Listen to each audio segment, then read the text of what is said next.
আলাইকুম প্রিয় শিক্ষার্থীবৃন্দ। আমরা আজকে আলোচনা করব ফিজিক্স নিয়ে। তো আমি ফিজিক্সের আলোর প্রতিফলন নিয়ে কথা বলতেছিলাম। তো আজকে আমরা আলোর প্রতিফলনের বাকি অংশটুকু কথা বলবো। এর আগে আমরা দর্পণ পর্যন্ত দেখিয়েছি প্রথম ভিডিওটাতে। তো আমরা আজকে জানবো প্রথমে প্রতিবিম্ব। তো প্রতিবিম্বটা কি? প্রতিবিম্ব হচ্ছে যে কোনো বিন্দু হতে নিশ্চিত আলোক রশ্মিগুচ্ছ কোনো প্রতিফলক পৃষ্ঠে প্রতিফলিত হয়ে দ্বিতীয় কোনো বিন্দুতে মিলিত হয় বা দ্বিতীয় বিন্দু থেকে আসছে বলে মনে হয়, তাহলে ওই দ্বিতীয় বিন্দুটাকে বলা হবে প্রথম বিন্দুর প্রতিবিম্ব। তো প্রতিবিম্ব সাধারণত কীরকম হতে পারে? প্রতিবিম্ব দুই ধরনের হতে পারে। একটা হচ্ছে বাস্তব প্রতিবিম্ব আর একটা হচ্ছে অবাস্তব প্রতিবিম্ব। বাস্তব প্রতিবিম্ব কি? বাস্তব প্রতিবিম্বটা হচ্ছে যে কোনো বিন্দু হতে নিশ্চিত আলোক রশ্মিগুচ্ছ প্রতিফলিত হওয়ার পর দ্বিতীয় কোনো বিন্দুতে যদি মিলিত হয়, প্রকৃতপক্ষেই যদি দ্বিতীয় কোনো বিন্দুতে মিলিত হয়, তাহলে ওই দ্বিতীয় বিন্দুটাকেই বলা হবে প্রথম বিন্দুর বাস্তব প্রতিবিম্ব। আর যদি কোনো বিন্দু হতে নিশ্চিত আলোক রশ্মিগুচ্ছ কোনো প্রতিফলক পৃষ্ঠে প্রতিফলনের পর দ্বিতীয় কোনো বিন্দু হতে অপসৃত হচ্ছে বলে মনে হয়, তাহলে আমরা ওই দ্বিতীয় বিন্দুটাকে বলতে পারি অবাস্তব প্রতিবিম্ব। তো এখানে আবার প্রতিবিম্ব হতে পারে যে সোজা হতে পারে, উল্টা হতে পারে, খর্বিত হতে পারে, বিবর্তিত হতে পারে। আমরা বিষয়টা নিয়ে বিস্তারিত আলোচনা করব। তো এরপর আমরা যে বিষয় নিয়ে কথা বলবো তা হচ্ছে রৈখিক বিবর্ধন। রৈখিক বিবর্ধন, রৈখিক বিবর্ধন, রৈখিক বিবর্ধন। তো রৈখিক বিবর্ধনটা কি? রৈখিক বিবর্ধনকে সাধারণত এম দ্বারা প্রকাশ করা হয়। তো আমরা রৈখিক বিবর্ধনটাকে এইভাবে মনে রাখতে পারি, সেটা হচ্ছে যে length of image by length of object. অর্থাৎ ইমেজ দ্বারা আমরা প্রতিবিম্বের দৈর্ঘ্য এবং এটা হচ্ছে লেন্থ অফ অবজেক্ট হচ্ছে লক্ষ্যবস্তুর দৈর্ঘ্য। অর্থাৎ আমরা সংখ্যাটাকে এইভাবে বলতে পারি যে লক্ষ্যবস্তুর মানে প্রতিবিম্বের দৈর্ঘ্য এবং লক্ষ্যবস্তুর দৈর্ঘ্যের অনুপাতকে রৈখিক বিবর্ধন বলা হয়। রৈখিক বিবর্ধনকে সাধারণত এম দ্বারা প্রকাশ করা হয়। অর্থাৎ আমরা চাইলে এই সূত্রের মাধ্যমে আমরা রৈখিক বিবর্ধন নির্ণয় করতে পারি। এছাড়াও আমরা রৈখিক বিবর্ধন লক্ষ্যবস্তুর দূরত্ব এবং বিম্বের দূরত্ব দিয়েও কিন্তু রৈখিক বিবর্ধন বের করতে পারি। সেটা কীরকম? যে সেটা হতে পারে এরকম যে m equal to minus v by m, এখানে মাইনাস ভি বাই ইউ। এখানে ইউ দ্বারা আসলে কি বোঝাচ্ছে? ইউ দ্বারা হচ্ছে লক্ষ্যবস্তুর দূরত্ব। অর্থাৎ দর্পণ থেকে এই ইউ হচ্ছে লক্ষ্যবস্তুটা কতটুকু দূরত্বে আছে সেইটা, আর ভি হচ্ছে যে দর্পণ থেকে লক্ষ্যবস্তুর বিম্বটা কতটুকু দূরত্বে আছে সেইটা। অর্থাৎ দূরত্ব দিয়েও আমরা রৈখিক বিবর্ধনকে বের করতে পারি। এখানে আরেকটা কথা আমাদের জানতে হবে যে এই সূত্রের ভিতরে যদি আমরা যথাযথ এই যে ভি এর মান এবং ইউ এর মান বসিয়ে মানটা আমরা পাই, যে ঋণাত্মক মান পাই, তাহলে আমাদের বুঝতে হবে যে এখানে যে ইটা হয় আমাদের প্রতিবিম্বটা হয়, এখানে কিন্তু বিম্বটা আমাদের উল্টা হবে। যদি ঋণাত্মক মান পাই তাহলে আমাদের প্রতিবিম্বটা হবে উল্টা, আর যদি এখানে আমরা ধনাত্মক মান পাই তাহলে আমাদের প্রতিবিম্বটা হবে সোজা। এরপর আমরা এই রৈখিক বিবর্ধনের পরম মান নিয়ে আমরা সূত্রটাকে এইভাবে লিখতে পারি ভি বাই ইউ। এরপর তো আমরা এই সূত্রের মাধ্যমে বিম্বটা আসলে খর্বিত না বিবর্তিত সেটা বের করতে পারি। এখানে যদি যথাযথ মান বসিয়ে ভি এবং ইউ এর মান বসিয়ে আমরা এম সমান 1 পাই, তাহলে আমরা বুঝবো যে বিম্ব লক্ষ্যবস্তুর সমান, বিম্বটা হবে লক্ষ্যবস্তুর সমান। আর যদি এম এর মানটা 1 এর চেয়ে বড় হয় তাহলে বিম্ব হবে বিবর্ধিত, আর যদি এম এর মানটা 1 এর চেয়ে ছোট হয় তাহলে বিম্ব হবে খর্বিত। তো আমাদের এই বিষয়গুলো মনে রাখতে হবে, কারণ অঙ্ক করার ক্ষেত্রে আমাদের এই বিষয়গুলো লাগবে। তো আমরা আরেকটা সূত্র থেকে সাধারণত বিম্বের দূরত্ব এবং লক্ষ্যবস্তুর দূরত্ব আর ফোকাস দূরত্ব, অর্থাৎ তিনটা রাশির যে কোনো দুইটা দেওয়া থাকলে আমরা একটা বের করতে পারবো। সেই সূত্রটা কি? সেই সূত্রটা হচ্ছে 1 by v plus 1 by u সমান সমান 1 বাই এফ। এই সূত্র থেকে ভি বলতে আমরা কি বুঝি? আমরা বুঝি যে এটা হচ্ছে বিম্বের দূরত্ব, দর্পণ থেকে বিম্বের দূরত্ব, আর এটা হচ্ছে আমাদের দর্পণ বলতে দর্পণের মেরুবিন্দু থেকে, আর ইউ হচ্ছে দর্পণের মেরু থেকে লক্ষ্যবস্তুর দূরত্ব, আর এফ হচ্ছে ফোকাস দূরত্ব। তো আমরা এই সূত্র দিয়েও আমরা দূরত্ব বের করতে পারি, অর্থাৎ বিম্বের দূরত্ব বা লক্ষ্যবস্তুর দূরত্ব আমরা বের করতে পারি।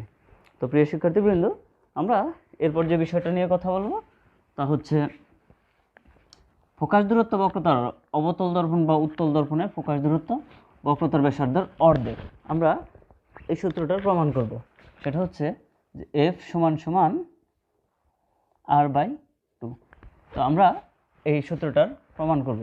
আমরা এই সূত্রটার প্রমাণ কিভাবে করতে পারি? এখানে আমরা একটা অবতল দর্পণ নিব,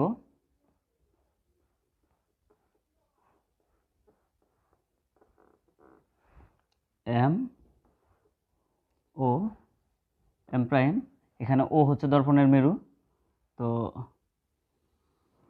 এখানে সি বক্রতার কেন্দ্র, তো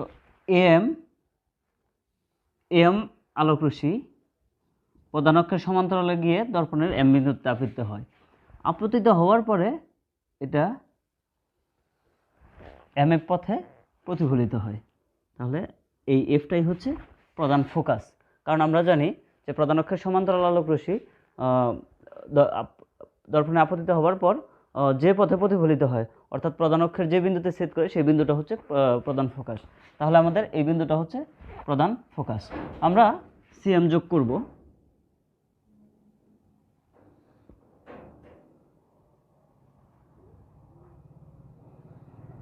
সিএম যোগ করব। তাহলে আমরা সিএম যোগ করলে এখানে এই সিএমটা দর্পণের উপর অবিলম্ব হিসেবে কাজ করবে, কারণ সিএম হচ্ছে বক্রতার ব্যাসার্ধ। আমরা কি লিখতে পারি এখন? যে কোণ এ এম সি সমান, অর্থাৎ এ এম সি সমান আমরা লিখতে পারি সি এম এফ, এটা লিখতে পারি সি এম এফ। আমরা এটা লিখতে পারি কিভাবে?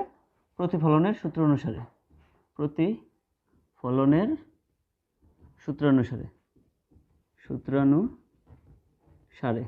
কারণ সিএম যদি অবিলম্ব হয় তাহলে এম হচ্ছে আপতিত রশ্মি এবং এম এফ হচ্ছে প্রতিফলিত রশ্মি। তাহলে এটা হচ্ছে আপতন কোণ, এটা আপতন কোণ, আর এটা হচ্ছে প্রতিফলন কোণ। তো আমরা জানি আপতন কোণ আর প্রতিফলন কোণ সর্বদা কি হয়? সমান হয়। আমরা সেই অনুযায়ী এটা লিখতে পারি। তো এটা যদি আমরা 1 নং সমীকরণ নম্বর দেই, পর আমরা আরও লিখতে পারি যে এ এম আর সিও, এ এম সমান্তরাল সিও এবং এটা এই দুটো রেখা সমান্তরাল এবং সিএম হচ্ছে তাদের ছেদক, সিএম তাদের ছেদক।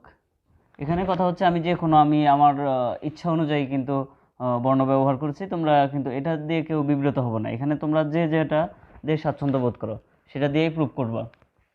তো যেহেতু এটা ছেদক, তার মানে আমরা এই কোণ এবং এই কোণ সমান দেখাতে পারি। তার মানে আমরা লিখতে পারি কোণ এ এম সি সমান কোণ, তো এই কোণ সমান হচ্ছে এম সি এফ লিখি, আমরা এম সি ও লিখি, যাই লিখি, যে এম সি ও আমরা লিখলাম। আর কারণ এটা সমান কি জন্য?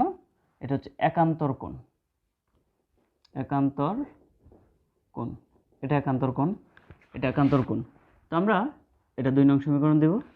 তো 1 নং ও 2 নং হতে পাই, 1 নং ও 2 নং হতে কি পাইতেছি?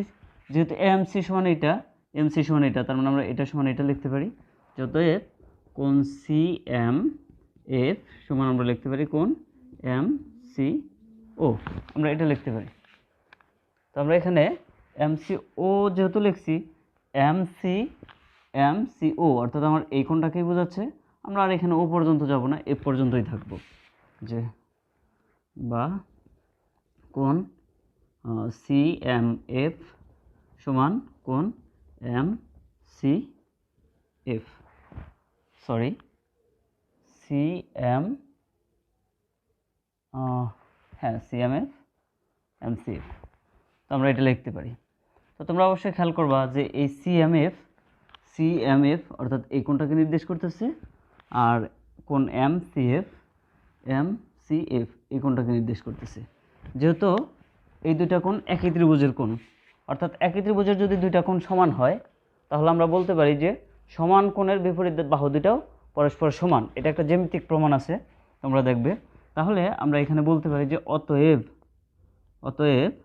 এখানে হবে সিএফ, এখানে সিএমএফ এর বিপরীত বাহু হচ্ছে সিএফ সমান হচ্ছে সিএফ, আর এমসিএফ এর বিপরীত বাহু হচ্ছে এমসিএফ এর বিপরীত বাহু হচ্ছে এমএফ বা এফ এম। আমরা এটা লিখতে পারি যে অর্থাৎ এই কোণের বিপরীত বাহু হচ্ছে এফ এম আর এই কোণের বিপরীত বাহু হচ্ছে সিএফ। তো আমরা এটা লিখলাম। এরপর আমরা যে কথাটা লিখতে পারি যে এই যে এম বিন্দু, এটা ও বিন্দুর খুবই কাছাকাছি ধরে নিব আমরা। অর্থাৎ চিত্রটা এটা বড় করে বোঝানোর জন্য আমি এইভাবে লিখেছি। যদি আমরা এই সমান্তরাল রেখাটা একেবারে ও বিন্দুর বরাবর নিতাম, একেবারে অল্প জায়গা নিয়ে, তাহলে হয়তো বুঝতে একটু সমস্যা হতো। তার মানে আমরা এটা বলতে পারি যে এম বিন্দু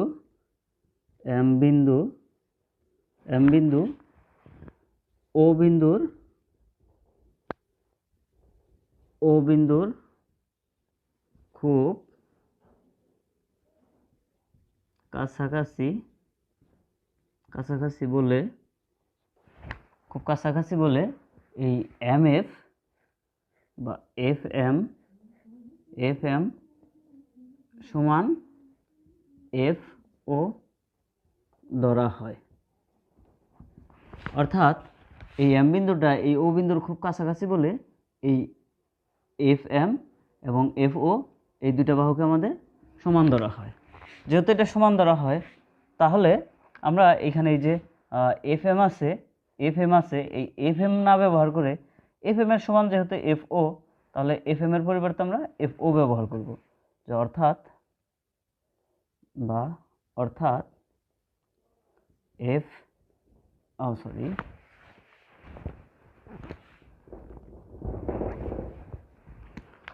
আমরা এই যে এখানে সিএফ লিখব সমান এফ এম এর পরিবর্তে আমরা এফ ও ব্যবহার করব।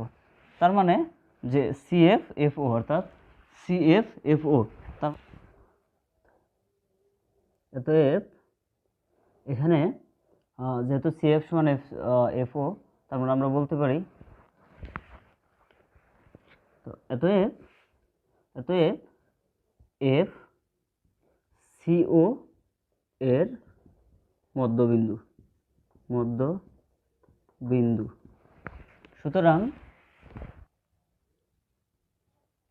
সুতরাং এখানে ওএফ সমান হবে ওএফ এই ওসি এর অর্ধেক, অর্থাৎ